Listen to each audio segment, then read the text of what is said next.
الدنيا فوزنا في الأخرى خادجة الكبرى وفاطمة الزهراء.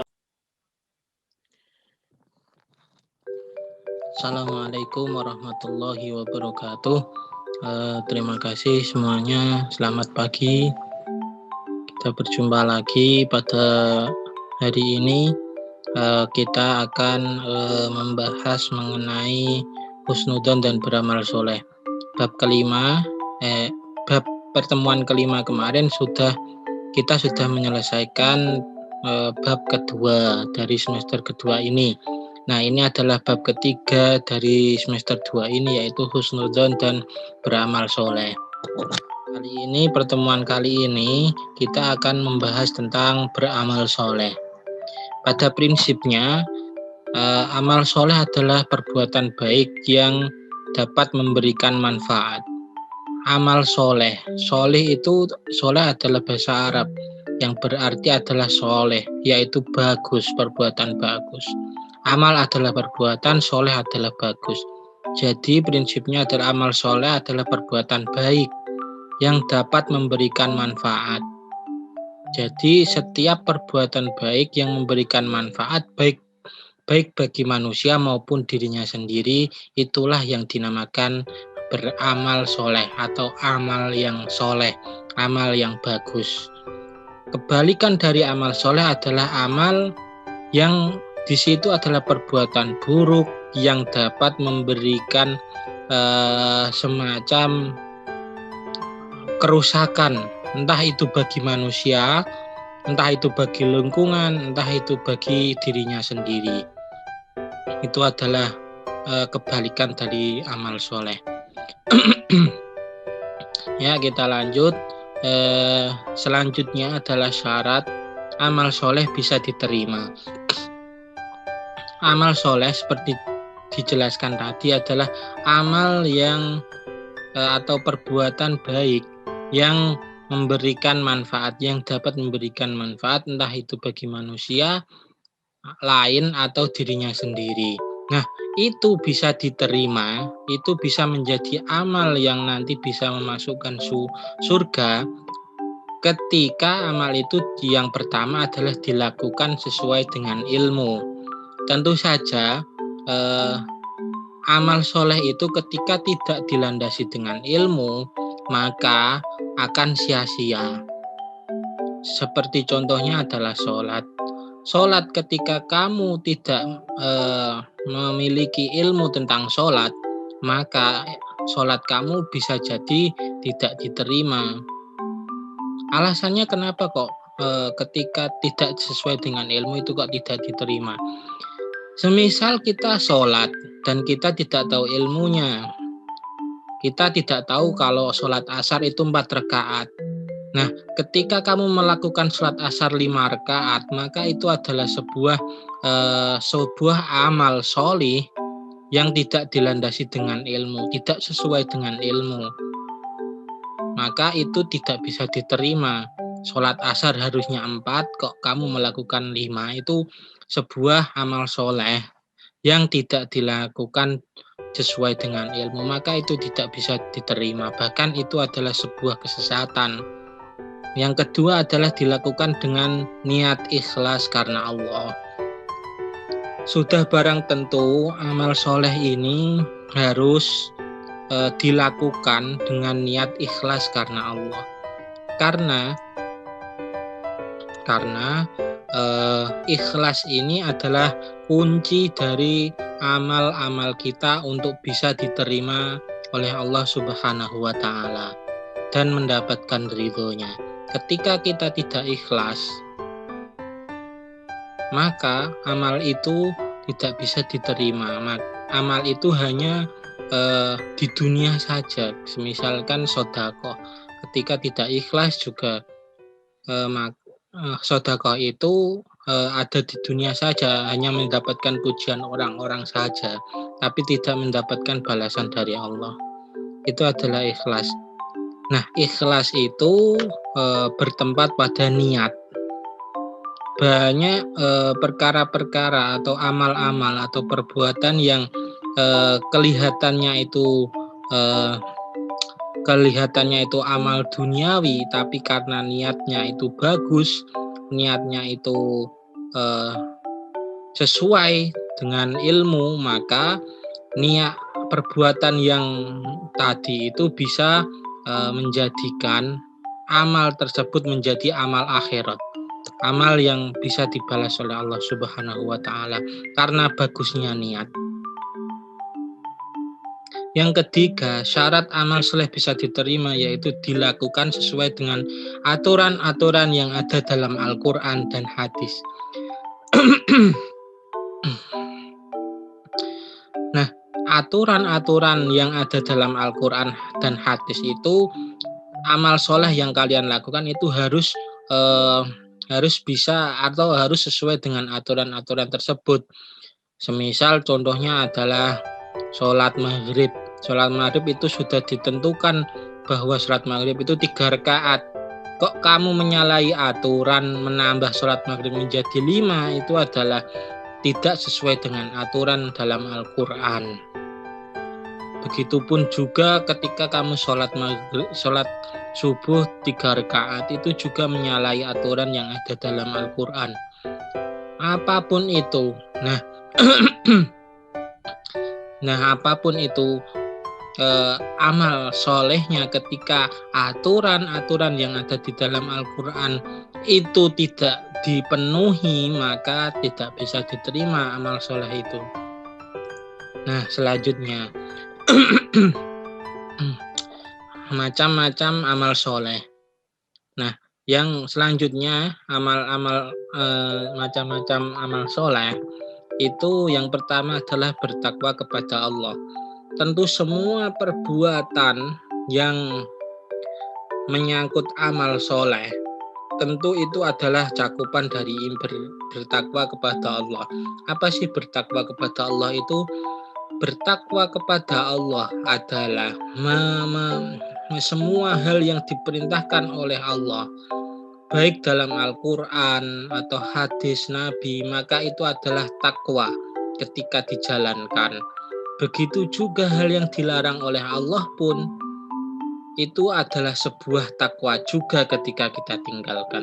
Jadi takwa adalah menjalankan semua perintah Allah, berusaha menjalankan perintah Allah dan menjauhi semua larangan-larangannya. Itu adalah takwa.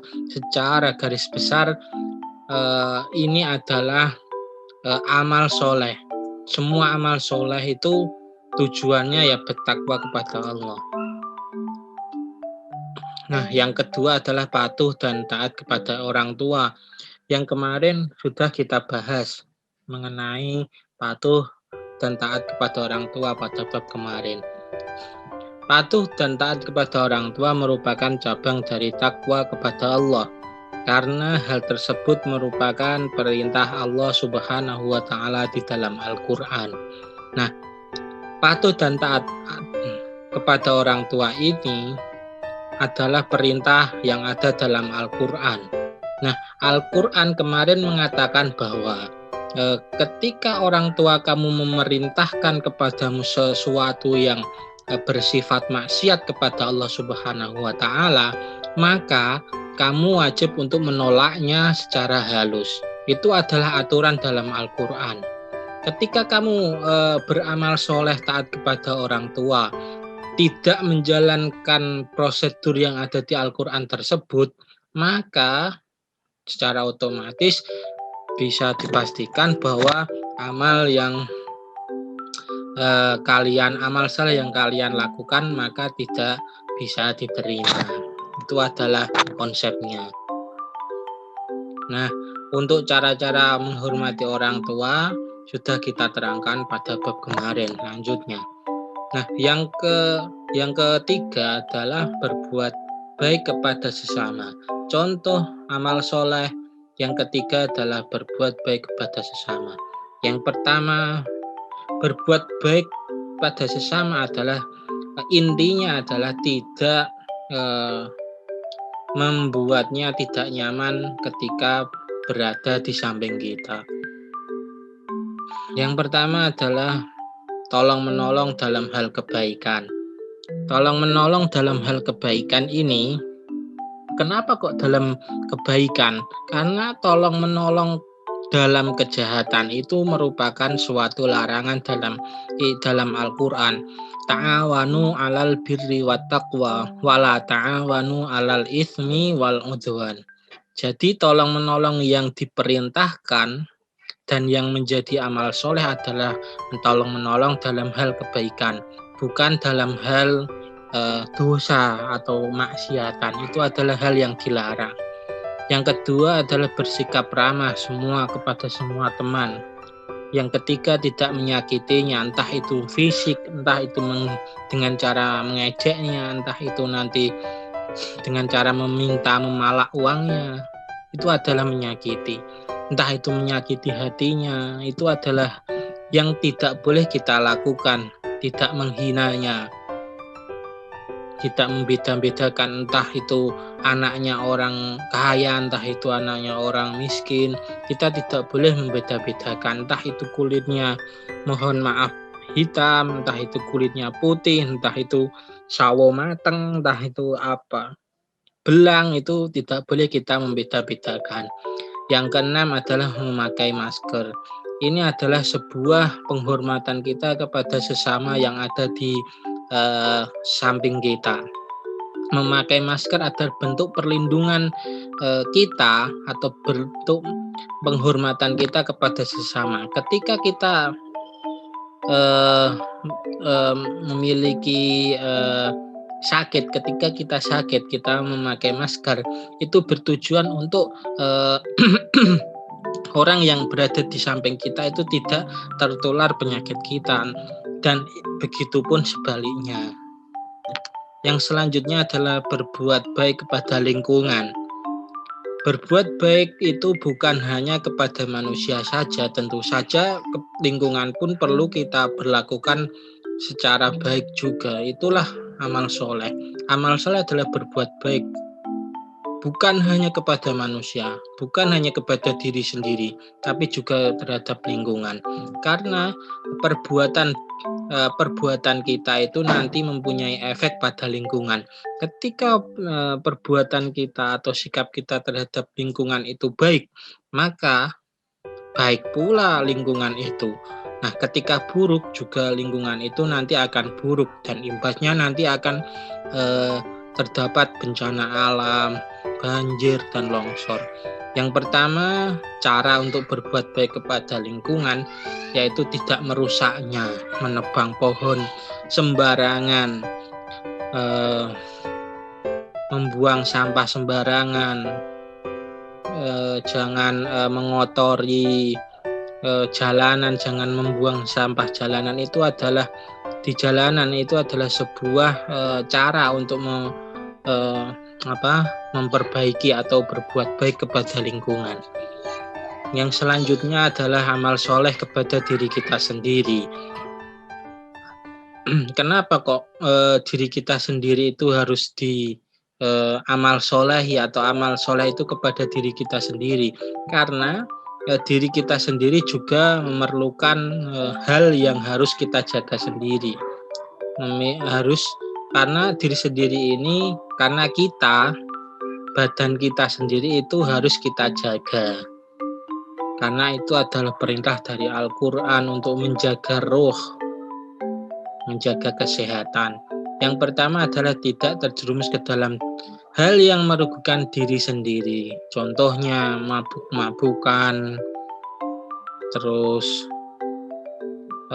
tidak sholat, zina, dan lain sebagainya yang tentu ketika dilakukan itu merugikan diri sendiri. Yang kedua adalah menjauhkan dari sikap malas. Tentu malas ini adalah musuh terbesar bagi seorang pelajar. Karena malas ini dapat membunuh impian kalian. Tentu saja jangan sampai kalian malas, walaupun sekarang sekolah masih belum boleh untuk dimasukkan atau masih dalam pembelajaran daring. Yang selanjutnya adalah amal soleh ketika di lingkungan sekolah. Caranya adalah mengikuti daring dengan sebaik-baiknya.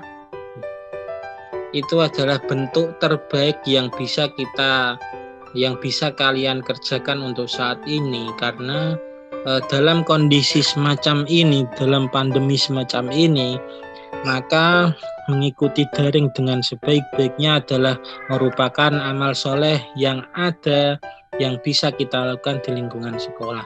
Yang kedua adalah patuh kepada guru. Tentu saja sudah kita bahas pada pertemuan kemarin. Yang ketiga adalah mentaati protokol kesehatan. Nah, ketika nanti sekolah sudah mulai dibuka, sudah diperbolehkan untuk buka, untuk ada muridnya, maka taatilah protokol kesehatan, karena itu adalah salah satu usaha untuk menjaga lingkungan, untuk menjaga orang yang ada di sekitar kamu. Yang keempat adalah berteman dengan sekolah, berteman dengan teman sekolah tanpa memandang ras, suku, dan agama. Itu adalah hal yang amal soleh yang dilakukan di sekolahan. Nah, semua itu tentang amal soleh. Dimanapun kalian berada, beramallah soleh, beramallah, berbuatlah baik.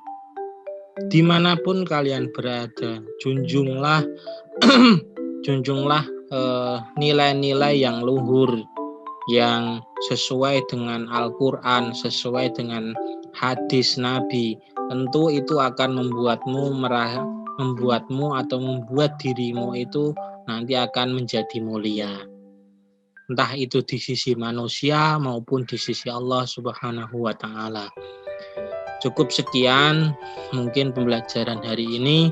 Nah, untuk selanjutnya maka seperti biasa mengisi Google formulir yang nanti disediakan. Terima kasih. Assalamualaikum warahmatullahi wabarakatuh.